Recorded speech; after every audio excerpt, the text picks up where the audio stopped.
इस कहानी की शुरुआत मॉस्को शहर से होती है, जहां हम एक आदमी इवान वैनको और उसके पिता एंटन वैनको को देखते हैं जो एक साथ रहते हैं। एंटन टोनी स्टार्क के पिता हॉवर्ड के पार्टनर थे और उन्होंने हॉवर्ड के साथ मिलकर आर्क रिएक्टर बनाया था, पर वो आर्क रिएक्टर को गलत लोगों को बेचकर पैसा कमाना चाहते थे। लेकिन टोनी स्टार्क के पिता हॉवर्ड ऐसा होते हुए नहीं देख सकते थे, इसीलिए उन्होंने उसे जासूसी के इल्जाम में देश से निकलवा दिया और आर्क रिएक्टर का क्रेडिट खुद ले लिया, जिस वजह से एंटन ने अपने आप को शराब में डुबा लिया और धीरे धीरे उसकी तबीयत बहुत ज्यादा खराब हो गई। अब यहाँ से जिस सीन पर पहला पार्ट खत्म हुआ था, वहीं से कहानी शुरू होती है, जहां पर टोनी स्टार्क मीडिया के सामने अपनी आइडेंटिटी रिवील करते हैं कि वही आयरन मैन है।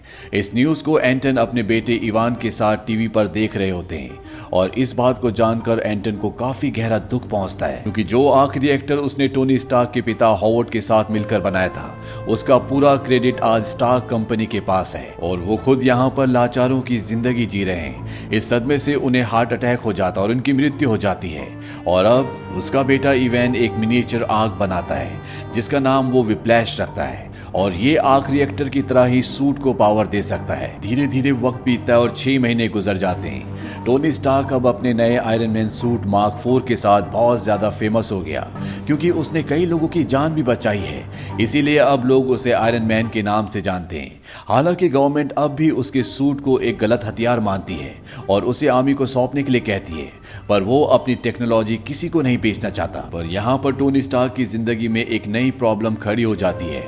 वो आर्क रिएक्टर को पावर देने के लिए जिस पैलेडियम एलिमेंट का इस्तेमाल करता है, उससे उसे ब्लड पॉइजनिंग होनी शुरू हो जाती है और ये पॉइजन उसके शरीर में धीरे धीरे फैलने लगता है और टोनी स्टार्क की हालत उस वक्त बहुत ज्यादा खराब हो जाती है जब वो आयरन मैन सूट पहनता है, क्योंकि उसका सूट आर्क रिएक्टर से बहुत ज्यादा पावर यूज करता है और वो इस बारे में किसी को नहीं बताता कि उसके शरीर में आर्क रिएक्टर की वजह से धीरे धीरे पॉइजन फैल रहा है और अब वो जानता है कि वो मृत्यु के काफी नजदीक है। इसीलिए वो अजीब अजीब सी चीजें करना शुरू कर देता है, जैसे वो पेपर पॉट्स, जो कि उसकी असिस्टेंट है, उसको स्टार्क इंडस्ट्रीज का मालिक बना देता है। टोनी स्टार्क एक कार रेस में हिस्सा लेता है और यहाँ पर इवान आकर उसे मारने की कोशिश करता है। इवान के पास भी टोनी जैसा सूट है, जिसे चलाने के लिए वो आर्क रिएक्टर का नहीं बल्कि एक दूसरी चीज का इस्तेमाल करता है जिसका नाम उसने विप्लैश रखा है। टोनी अपना सूट पहन लेता है।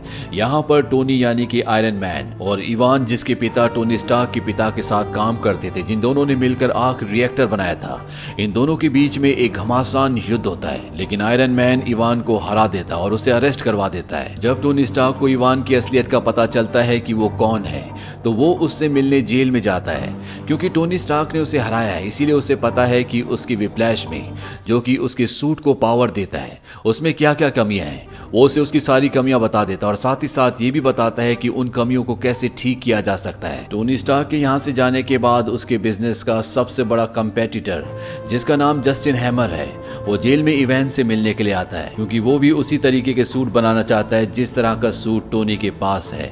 वो अच्छी तरह जानता है कि इवान ये चीज कर सकता है, क्योंकि वो एक सूट पहले बना चुका है। इसीलिए वो उसे जेल से छुड़वा देता है और दुनिया के सामने साबित कर देता है कि उसकी मृत्यु हो गई, ताकि कोई भी उस तक पहुंचने की कोशिश ना करे। अब जस्टिन हैमर चाहता है कि इवान उसके लिए वैसे सूट बनाए जैसे आयरन मैन के पास है, ताकि वो इन सूट्स को गवर्नमेंट को बेच सके। वहीं दूसरी तरफ टोनी स्टार्क को दिखाया जाता है जिसका बर्थडे है। वो अपने बर्थडे वाले दिन आयरन मैन का सूट पहनकर बहुत ज्यादा हंगामा करता है और जब उसका दोस्त कर्नल जेम्स ये सब कुछ देखता है, तो वो टोनी स्टार्क का पुराना आयरन मैन सूट पहनकर वहां पर आ जाता है। वो टोनी स्टार्क को रोकने की कोशिश करता है, पर वो होश में नहीं होता। इसीलिए इन दोनों के बीच में एक घमासान युद्ध होता है और अंत में कर्नल जेम्स उसका सूट लेकर वहां से निकल जाता है। वो आर्मी बेस में पहुंच जाता है।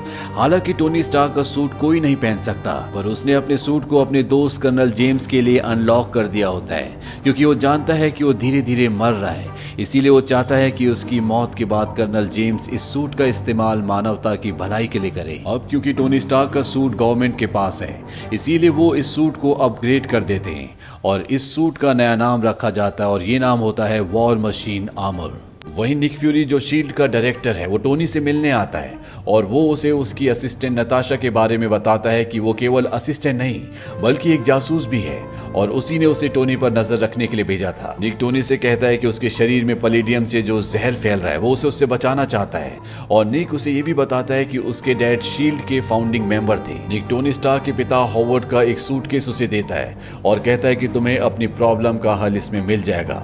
उसे सूटकेस में एक वीडियो रिकॉर्डिंग मिलती है जिसमें टोनी के पिता हॉवर्ड ये इंडिकेट कर रहे होते हैं कि वो आर्क रिएक्टर के लिए खुद पैलेडियम की जगह एक नया दूसरा एलिमेंट यूज करना चाहते थे और यहाँ तक कि उन्होंने उसका डिजाइन भी बना लिया था, पर उस वक्त टेक्नोलॉजी की कमी होने के कारण वो बना नहीं पाए। पर वो ये जरूर जानते थे कि उनका बेटा ये जरूर बना लेगा और उस रिकॉर्डिंग में ये भी इंडिकेट किया होता है कि उनका डिजाइन कहाँ पर है। टोनी स्टार्क को डिजाइन मिल जाता और वो समझ जाता है कि उसके पिता क्या बनाना चाहते थे और वो उस एलिमेंट को बना लेता है, यानी कि अब उसे आर्क रिएक्टर में पैलेडियम एलिमेंट इस्तेमाल नहीं करना पड़ेगा और ना ही उसकी बॉडी में पॉइजन फैलेगा। साथ ही साथ वो अपने लिए एक नया आयरन मैन सूट भी बनाता है। वहीं दूसरी तरफ इवान को दिखाया जाता है जो दुनिया की नजरों में मर चुका है। वो टोनी स्टार्क की बताई हुई कमियों से अपने आर्क रिएक्टर को पूरी तरह से इम्प्रूव कर लेता है। इसके बाद वो टोनी स्टार्क को कॉल करता है। वो उसे बताता है कि उसने एक बहुत बड़ी रोबोटिक आर्मी बनाई है जो ठीक उसी तरह से दिखती है जिस तरह से आयरन मैन। वो टोनी स्टार्क को कहता है कि अगर तुम्हारे अंदर हिम्मत है तो तुम उस आर्मी का सामना करके दिखाओ। दरअसल वो अपने पिता की मौत का बदला आयरन मैन यानी कि टोनी स्टार्क से लेना चाहता है। टोनी स्टार्क यहाँ पर समझ जाता है कि इवान जस्टिन हैमर जो कि हथियारों का एक बहुत बड़ा डीलर है उसके साथ काम कर रहा है। वहीं दूसरी तरफ हथियारों के डीलर जस्टिन हैमर को दिखाया जाता है जो सबके सामने आर्मी, नेवी, एयरफोर्स की अलग अलग रोबोटिक सेना को पेश करता है जो कि इवान ने बनाई है। वो सबको बताता है कि आने वाले वक्त में डिफेंस का पूरा चेहरा बदल जाएगा। यहाँ पर कर्नल जेम्स भी होते हैं जिन्होंने टोनी स्टार्क का वो सूट पहना होता है जिसे इवान ने बहुत ज्यादा मॉडिफाई कर दिया है, जिसका नया नाम वॉर मशीन है। और अब आयरन मैन भी यहाँ पर पहुंच जाता है। वो जेम्स को कहता है कि इवान जिंदा है और यहाँ पर जितने भी लोग हैं सबकी जान खतरे में है। पर इससे पहले कि ये कुछ कर पाते इवान यहाँ पर जितने भी रोबोट्स यानी कि ड्रोन्स होते हैं उन सबको हैक कर लेता है। साथ ही साथ वो कर्नल जेम्स के सूट को भी हैक कर लेता है, यानी कि कर्नल जेम्स का सूट और यहाँ पर जितने भी रोबोट्स हैं वो सब के सब उसके कब्जे में है। वो जो चाहे उनसे करवा सकता है। आयरन मैन यहाँ पर लोगों को नुकसान ना पहुंचे इसीलिए एक खाली जगह पर चला जाता है क्योंकि वो जानता है कि इवान अपनी रोबोटिक सेना उसके पीछे भेजेगा और अब आयरन मैन उसकी रोबोटिक सेना से लड़ना शुरू कर देता है। वहीं दूसरी तरफ हमें आयरन मैन की असिस्टेंट नताशा को दिखाया जाता है जो कि ब्लैक विडो है। वो उस जगह पहुंच जाती है जहां से इन सब को इवान ने अपने कंट्रोल में लिया था। वहां पर इवान नहीं होता पर वो किसी तरह से उस सूट को जिसके अंदर कर्नल जेम्स है, जिसका नाम वॉर मशीन है, उसे फ्री कर देती है और अब कर्नल जेम्स का सूट उनके कंट्रोल में है। इसके बाद टोनी स्टार्क और जेम्स ये दोनों के दोनों मिलकर उन ड्रोन से रोबोट से लड़ना शुरू कर देते हैं। टोनी स्टार्क के नए सूट में नई टेक्नोलॉजी होती है जिसकी मदद से वो पूरी रोबोटिक सेना को खत्म कर देते हैं और तभी यहाँ पर एक बहुत ही विशाल और बहुत ही खतरनाक रोबोट आता है जिसके अंदर खुद इवान बैठा होता है। उसका सूट आयरन मैन सूट यानी कि टोनी के सूट से और कर्नल जेम्स के सूट से बहुत ज्यादा एडवांस होता है, इसीलिए वो पूरी तरह से उन दोनों पर हावी हो जाता है। और इससे पहले कि वो इन दोनों को मार देता टोनी स्टार्क कर्नल जेम्स को बोलता है कि अपने हाथ से लेजर लाइट छोड़ो और ये दोनों उसकी तरफ लेजर लाइट छोड़ते हैं और यहाँ पर एक बहुत बड़ा ब्लास्ट होता है जिससे इवान पूरी तरह से जख्मी हो जाता है पर अभी भी वो जिंदा होता है। वो टोनी स्टार्क को मारना चाहता है इसीलिए वहां पर उसके जितने सूट होते हैं उन सबको एक साथ ब्लास्ट कर देता है जिससे उसकी जान तो चली जाती है पर यहां से टोनी स्टार्क बचकर निकल जाता है। अब टोनी स्टार्क निक फ्यूरी से मिलने जाता है। निक फ्यूरी कहता है कि तुम एवेंजर का हिस्सा तो हो लेकिन तुम वहां पर सिर्फ एक सलाहकार के तौर पर काम करोगे, यानी कि वो किसी भी मिशन में उसे फिजिकली इन्वॉल्व नहीं करना चाहते क्योंकि वो बहुत ही लापरवाह है। और अंत में हमें मैक्सिको का बीहड़ दिखाया जाता है जहां पर एक हथौड़ा पड़ा होता है और ये हथौड़ा और किसी का नहीं बल्कि थॉर का है, पर किसी को नहीं पता कि ये यहाँ पर कैसे आया। इसी के साथ ये कहानी, ये फिल्म यहीं पर खत्म हो जाती है। ये फिल्म ईयर 2010 में रिलीज हुई थी। IMDb पर इसकी रेटिंग है 7। इस फिल्म का बजट था 170 to 200 मिलियन डॉलर्स और बॉक्स ऑफिस पर इसने कमाई की थी 624 मिलियन डॉलर्स की। उम्मीद करते हैं कि ये कहानी आपको पसंद आई होगी।